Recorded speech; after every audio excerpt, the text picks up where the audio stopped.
I have watched empires rise on the backs of hungry men. I have watched dynasties crumble because their kings forgot the taste of hunger. And I have learned one undeniable truth. Wealth does not come from money, it comes from motivation. And motivation is always born from pain. In every age, I have identified the ones destined to climb out of the mud, the discarded, the overlooked, the underestimated. And in modern-day America, a land drowning in noise, distraction, and quiet desperation, one man is about to discover that the thing he thought was his curse is actually his power. This is the story of Elias Cross, the man no one saw coming. And the elite, those to whom I whisper secrets, will learn to fear his name because wealth hides behind motivation. And Elias? He has more motivation than anyone alive. Elias Cross was born invisible. Not literally, of course, though he sometimes wished he were. His father had left before he learned to speak. His mother worked 3 jobs and slept in broken intervals. Their apartment in Newark was a cracked mosaic of peeling wallpaper, flickering lights, and old neighbors whose stories were buried under cigarette smoke. Society had a category for people like Elias. A simple one: statistic. He wasn't the smartest. He wasn't the strongest. He was just there. And yet, from the moment he took his first breath, I knew he would matter. Because I saw what he kept hidden in his chest: the spark of the hungry, the spark of the ones who refuse to die quietly. Most people search for inspiration. Elias searched for escape. Modern America has perfected a certain cruelty. It convinces you that if you're poor, it's your fault, and then charges you interest for believing it. By 19, Elias had dropped out of community college, been fired from 2 part-time jobs, and slept 3 nights in a bus station because home felt more suffocating than homelessness. Motivation? He had it. But motivation without direction is a gun with no bullet. Everything changed on a Thursday. It always happens on an unremarkable day. That's part of the irony of fate. Elias had gone into a local hardware store looking for a temporary gig. He stood beneath fluorescent lights that buzzed like irritated insects, waiting for someone, anyone, to acknowledge him. No one did. Not until Samuel Alder, a man whose wealth was hidden behind wrinkles and denim, stepped through the aisle. Samuel was the kind of man America forgets: quiet, observant, retired contractor with a limp from an old construction accident. But his injuries didn't bother him. Not half as much as the world's laziness did. He spotted Elias instantly, because hunger recognizes hunger. "You looking for work?" Samuel asked. Elias nodded. He didn't have the energy for words. Samuel studied him for 5 long seconds, the kind of look men give when evaluating a horse they might bet their life on. "Come to this address tomorrow morning," he said, handing Elias a card. "I can't promise you much, but I can promise you a chance." Most people never receive their chance. Most who do, waste it.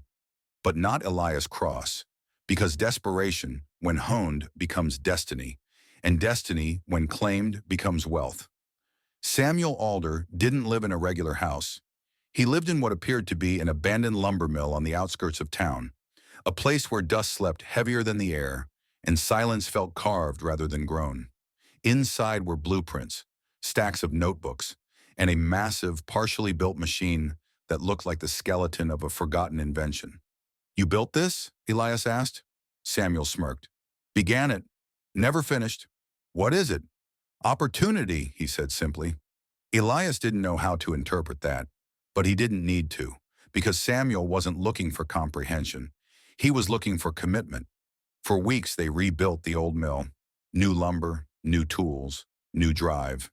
And as the dust settled and progress took shape, Samuel began revealing truths etched in pain. "My family died thinking I failed. My business collapsed because I trusted the wrong people.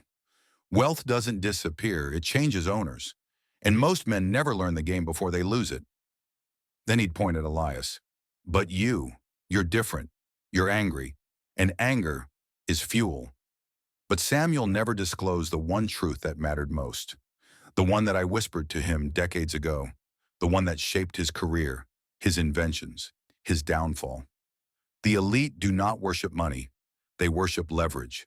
Samuel saw leverage in Elias, even before Elias saw it in himself.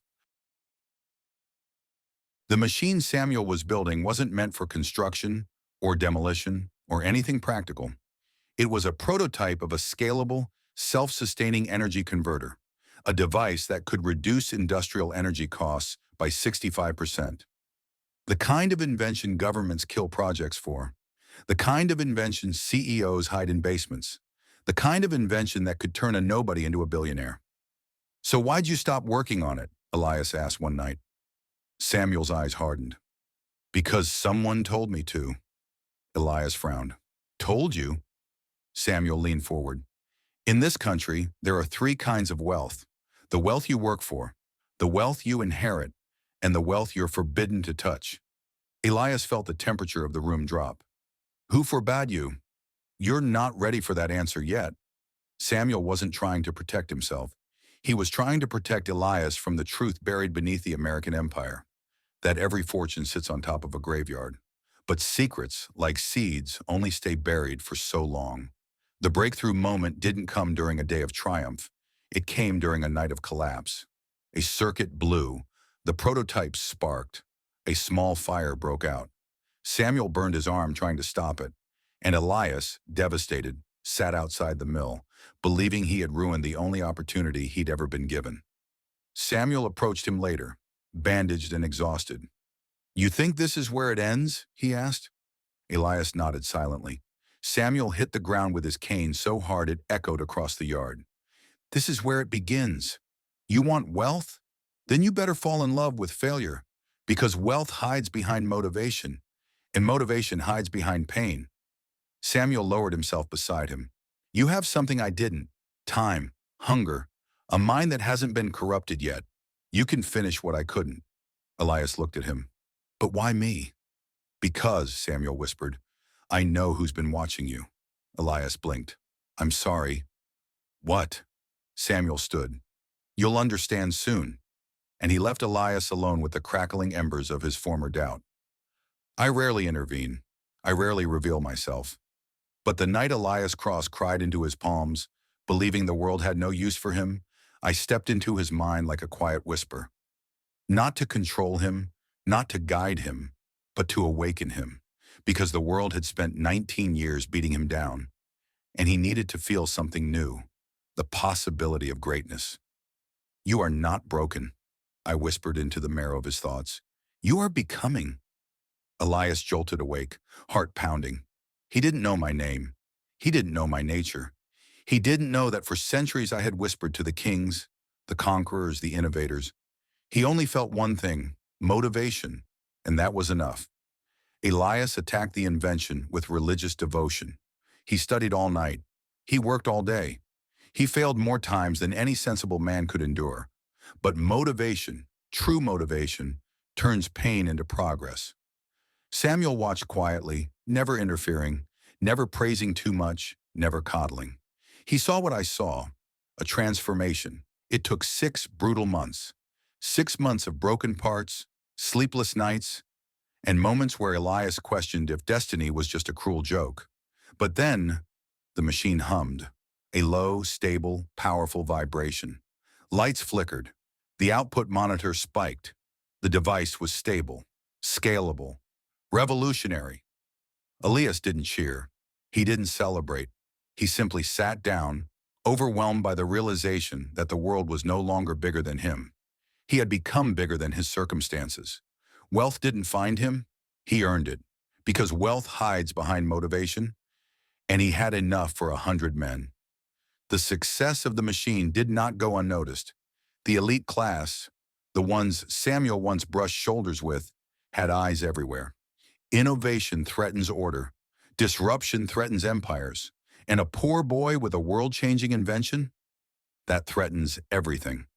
Samuel received the first warning, a phone call from a restricted number, a voice that knew his past.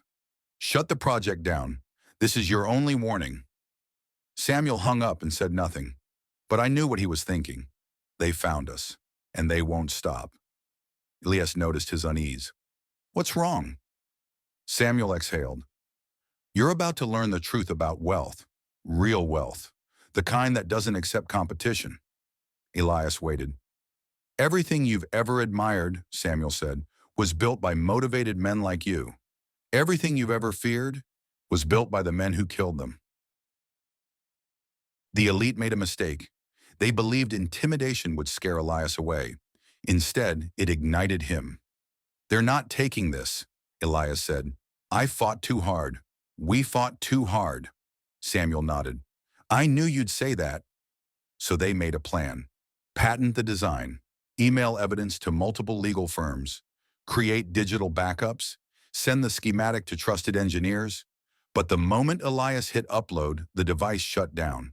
Not his device, his laptop, then his phone, then the power in the entire mill.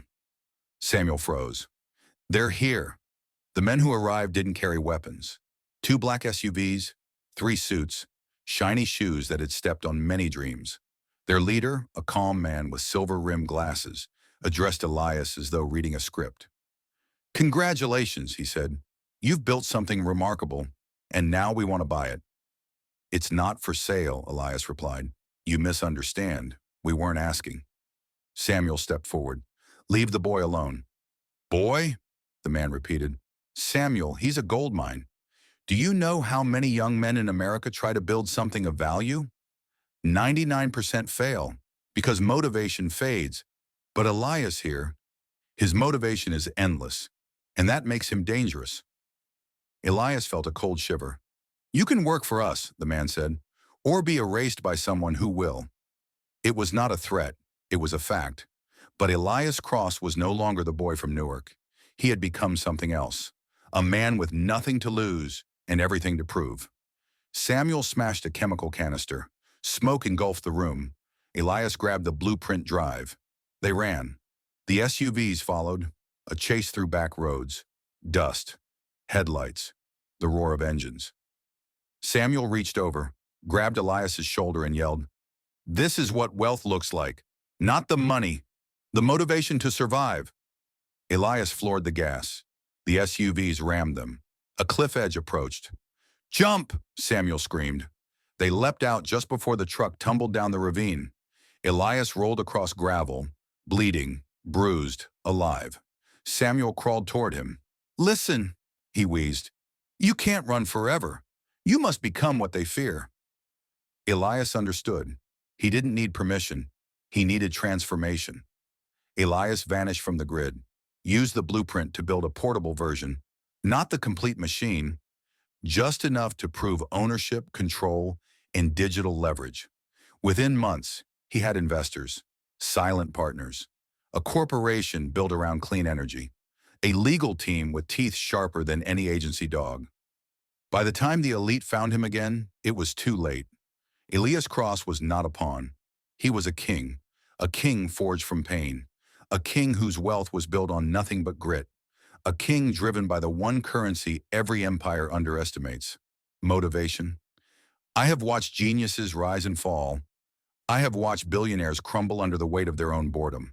But Elias Cross, he will endure, because he is proof of the truth humanity keeps forgetting. Wealth hides behind motivation, and motivation hides behind struggle, and struggle creates kings. The elite tried to control him. They failed. They tried to intimidate him. They failed. They tried to erase him. But I never let those with potential fade. And his potential, it has only begun.